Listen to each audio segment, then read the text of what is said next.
제7차 선대본부장 회의 시작하겠습니다. 네, 모두 발언 하겠습니다. 네, 모두 발언은 저부터 하고요. 그 다음에 원내대표님 하시고, 청년진보당 대표님 하시고, 노무민당 대표님 진행하겠습니다. 네, 상임대표 윤희숙입니다. 대통령 경호처난동 진상규명을 위한 진보당 대책위를 출범합니다. 강성희 의원이 윤석열 대통령에게 국민의 목소리를 전달한 것을 두고 대통령 경호처가 폭력적인 경호권을 행사한 것은 국민의 제2기관인 입법부와 주권자인 국민을 모독하고 민주주의를 유린하는 범죄 행위입니다. 의원 개인이 아닌 입법부에 대한 행정부의 도발입니다. 국회를 정권에 도전하는 적으로 간주하지 않는다면 도저히 일어날 수 없는 일입니다. 비판 여론이 높아지자 대통령실은 강 의원이 경호처의 폭력을 유도한 것처럼 허위 사실을 유포하며 책임을 전가하고 있습니다. 적반하장입니다. 대통령이 사과하고 경호처장을 문책하면 될 일을 거짓말로 사태를 키우고 있습니다. 입법부의 구성원인 국민의힘 의원들 역시 행정부 견제라는 사명은 망각한 채 정권 친위대로 허위사실 유포에 가담하고 있습니다. 여당은 윤석열 정부와 한몸이 아니라 삼권분립 정신에 따른 입법부의 한 축임을 잊어서는 안 됩니다. 진보당은 전문가를 포함하여 대통령 경호처 난동 진상규명을 위한 대책위원회를 구성하겠습니다. 당력을 총동원해 모든 진상을 낱낱이 밝히고 그에 따른 법적 책임을 묻겠습니다. 본질을 왜곡하는 정부 여당의 가짜뉴스 생산에도 강력 대응하겠습니다. 국민 여러분, 민주주의를 지키는 길에 진보당과 함께해 주십시오. 이관섭 대통령실 비서실장이 한동훈 국민의힘 비대위원장을 만나 사퇴 요구를 전달한 것으로 알려졌습니다. 명백한 대통령의 당무 개입입니다. 대통령이 당무에 개입하는 것은 정치 중립 의무를 어겨 민주주의를 훼손할 수 있다는 점에서 헌법과 공직선거법이 금지하고 있습니다. 박근혜 전 대통령은 지난 2016년 새누리당 공천 개입 혐의가 유죄로 인정돼 징역 2년을 선고받기도 했습니다. 윤석열 대통령이 누구보다 잘 알고 있을 거라 생각합니다. 윤석열 대통령은 입국 탓으로 숨지 말고 스스로 당무 개입을 지시했는지 진실을 밝히십시오. 이번에도 역시 배경에 김건희, 이름 석자가 있습니다. 윤 대통령은 명품백 수수 관련 당내 발언들을 문제 삼은 것으로 알려졌습니다. 검사 위에 윤석열, 윤석열 위에 김건희가 있다는 이야기가 회자되고 있습니다. 김건희 앞에 멈춘 검찰 수사, 여당 대표의 용산 출장 정치로 대한민국이 삼권 분립이 아니라 용산 동일체라고 합니다. 이는 민주주의가 아닙니다. 다시 한번 말합니다. 검찰은 김건희를 수사하고 대통령은 당무 개입을 중단하십시오. 진보당은 공포정치로 정권을 유지하는 이 퇴행의 시대를 반드시 끝내겠습니다. 고맙습니다.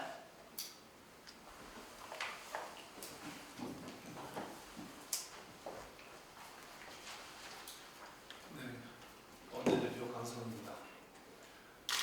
윤석열 대통령님, 국정기조를 바꿔야 합니다. 그렇지 않으면 국민이 불행해집니다. 지난 2년 동안 벌어진 수많은 일들로 대한민국 국민들은 점점 더 어려워지고 있습니다. 이제 더 이상 버틸 수 없다는 수많은 사람들의 목소리에 귀 기울여야 합니다.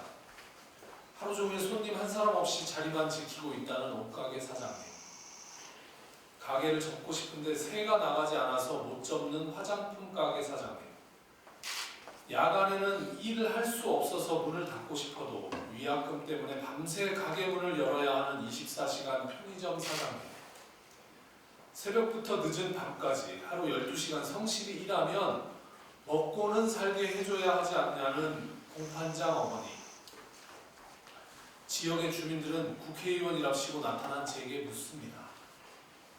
도대체 정치는 어디에 있는가? 서민의 눈물을 닦아주겠다던 정치는 도대체 무엇을 하고 있는가? 국회의원에게 한바탕 쏟아낸 사장님께 저는 죄송하다고밖에 할 말이 없습니다. 정치를 하는 사람이 잘못해서 그렇다고. 머쓱해지신 사장님도 제게 미안하다고 합니다. 제 앞에서 눈물을 흘리며 살려달라는 주민들에게 저는 무엇을 할 수 있습니까? 주민을 대변하는 제가 대통령과 악수하며 국정 기조를 바꿔야 한다는 소리도 할 수 없다면 제가 국회의원을 하는 이유는 무엇입니까? 그날의 외침은 전주 시민, 국민의 뜻의 100분의 1도 전하지 못한 것입니다. 그마저도 제대로 외치지 못했습니다. 죄송합니다. 저는 사지가 들려 내동댕이 쳐졌고 뉴스에서 저를 본 수많은 주민들이 제게 전화를 주셨습니다. 깜짝 놀랐다고, 자신이 당한 것처럼 화가 나고 눈물이 난다고. 그러나 변한 것은 없습니다. 입이 막히고 사지가 들려 쫓겨나도 우리 전주 시민들의 삶은 하나도 변하지 않습니다. 이제 국정 기조를 바꾸지 않으면 대통령 자신이 불행해진다는 것을 보여주어야 합니다. 지금처럼 서민의 삶이 파탄나든 말든 부자 감세로, 거부권 행사로 국민의 뜻을 무시하면 대통령이 불행해진다는 것을 똑똑히 보여주어야 합니다. 저와 진보당은 누가 뭐라 해도 그 길을 가겠습니다. 그것이 우리가 정치를 하는 이유이기 때문입니다. 고맙습니다. 네, 다음 청년진보당 홍미신 대표님 해주시죠. 네, 청년진보당 대표 홍미진입니다. 윤석열 대통령 당선 1등 공신 이준석 대표. 국민들 입장에서는 개혁도 새로움도 없습니다. 이준석 대표의 개혁신당이 20일 창당대회를 열었습니다. 하지만 인선부터 면면이 새로울 것이 없습니다. 당 정책위 의장은 김용남 전 의원이, 최고위원은 천하용인의 천하람, 허은하, 이기인 창당준비위원장이 맡았습니다. 사무총장은 이전부터 이준석 대표를 보좌했던 김철근 전 국민의힘 정무실장이 맡았습니다. 당 지도부에서조차 개혁도 새로움도 찾아보기가 어렵습니다. 선거 전략도 변함없이 갈라치기식이었습니다. 기자간담회에서 이 대표는 이재명 나빠요, 윤석열 나빠요식의 선거 전략을 비판했지만 정작 이 대표 본인이 여성 나빠요, 장애인 나빠요식의 갈라치기 전략을 유행시킨 장본인 아닙니까? 개혁신당 창당을 앞두고 발표했던 65세 이상 지하철 무상이용 혜택 폐지 또한 명백히 세대 갈라치기를 시도한 것이었습니다. 제3지대 세력들 간 몸값 올리기식 신경전도, 국민들 입장에서는 기성정치와 하나도 다를 것이 없습니다. 국민 한 사람의 삶을 바꿀 수 있는 정치가 아닌 본인들끼리 한 사람이라도 더 당선시키겠다는 이합집산만 가득해 보입니다. 비빔밥 테두리를 넓히겠다며 국민들의 선택지를 넓히는 것처럼 말했지만 결국에는 십수년째 같은 메뉴에 질린 국민들에게 재료만 조금 바꾸고 신메뉴라고 말하고 있는 격입니다. 개혁 없는 개혁신당, 국민들 입장에서는 기성정치와 하나도 다를 바가 없습니다. 이준석 대표는 개혁과 새로움이란 단어로 허위 매물을 포장할 것이 아니라 윤석열 대통령 당선 1등 공신으로서 대통령의 잘못된 국정기조로 고통받는 국민들에 대한 사과부터 제대로 해야 할 것입니다. 이상입니다.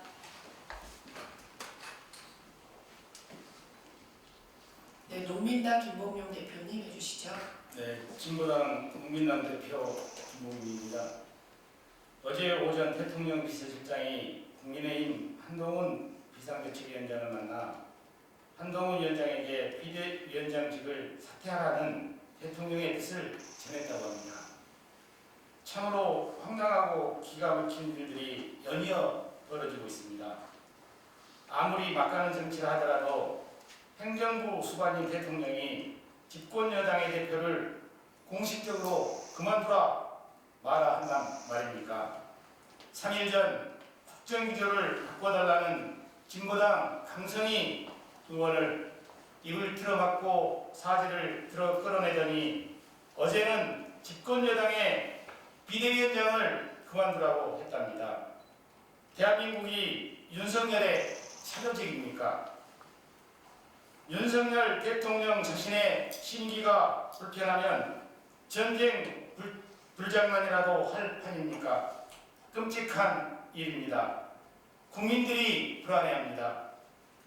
국민의힘과 한동훈 비대위원장은 공강을 사당화하려는 대통령에게 비대위원장 거취에 대한 답이 아니라 윤석열 대통령에게 국민의힘 탈당을 요구해야 합니다. 국민의힘이 삼권분립 헌법 정신을 지키는 정당이라 한다면 국민의 힘부터 주태를 세우십시오. 윤석열 정권의 거수기 노릇을 계속할 것인지 국민의 신분군이 될 것인지 국민들은 국민의힘과 한동훈 비대위원장을 지켜보고 있습니다. 이상입니다. 네, 고맙습니다. 네, 모두 발언.